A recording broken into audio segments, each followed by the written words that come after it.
আগামী কয়েক বছরে আমূল বদলে যাবে মৌসুমী দ্বীপ, আর সেই আশাতেই বুক বাঁধছেন স্থানীয়রা।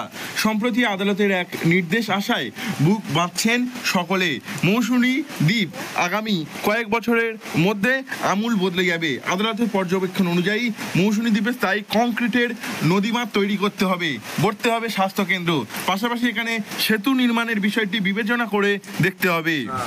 আমফান এবং বুলবুল নিয়ে একজন আইনজীবী হাইকোর্টে গেছিল। সেখানে স্মিতা দাস এবং সৌমেন সেন বিচারপতিগণের এজালাসে এটার একটা নির্দেশ দেওয়া হয়েছে যাতে ক্ষতিগ্রস্ত নদীবাঁধগুলো মৌসুমী এলাকায় যাতে সারানো হয়, এবং এই নিয়ে মহকুমা স্তরে একটা মিটিং করে এর জন্য ব্যবস্থা নেওয়া হয়। এবং নদী ভাঙন প্রবণ এলাকার মানুষ স্থায়ী কংক্রিটের বাঁধ হলে তো উপকৃত, জীবন জীবিকা সুরক্ষা, তাদের চাষাবাদ সবই সুরক্ষিত হয়।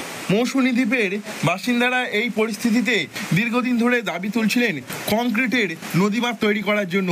এই দাবিতে বারবার আন্দোলনেও সামিল হয়েছেন মৌসুমী দ্বীপের মানুষজনরা। স্থানীয়দের দাবিগুলি সম্বলিত করে 2021 সালে একটি জনস্বার্থ মামলা হয়। সম্প্রতি এই মামলায় আদালত নির্দেশ দেয় মৌসুমী দ্বীপে স্থায়ী কংক্রিটের নদীবাঁধ নির্মাণ করতে হবে। এছাড়াও স্থানীয়দের জন্য মৌসুমী দ্বীপে একটি স্বাস্থ্যকেন্দ্র স্থাপনের নির্দেশ দেওয়া হয়। মৌসুমীবাসী হিসেবে আমাদের এই যে হাইকোর্টে যে দুজন বিচারপতি রায় দিয়েছে, এই রায় অনুযায়ী যদি নদী বাউন্ডারি ঠিকঠাক হয় তাহলে আমার মৌসুমী দ্বীপের মানুষ শান্তিতে থাকতে পারবে বা চাষবাস ঠিকঠাক করতে পারবে, বা স্থায়ী নির্মাণ হলে মানুষের মৌসুমী দ্বীপের যারা আমরা বসবাস করি আমাদের উপকার হবে।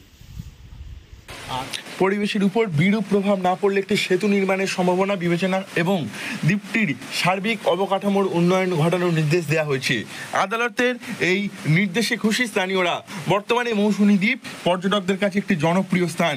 সেই জায়গাটির আমূল পরিবর্তন হলে পর্যটন শিল্পে জোয়ার আসবে বলে মনে করছেন সকলেই। দক্ষিণ 24 পরগনার এই জনপ্রিয় পর্যটন কেন্দ্রটি আগামী কয়েক বছরের মধ্যে আরও উন্নত হয়ে উঠবে বলে মনে করছেন সকলেই। দক্ষিণ 24 পরগনা থেকে নব মল্লিকের রিপোর্ট, লোকাল 18 বাংলা।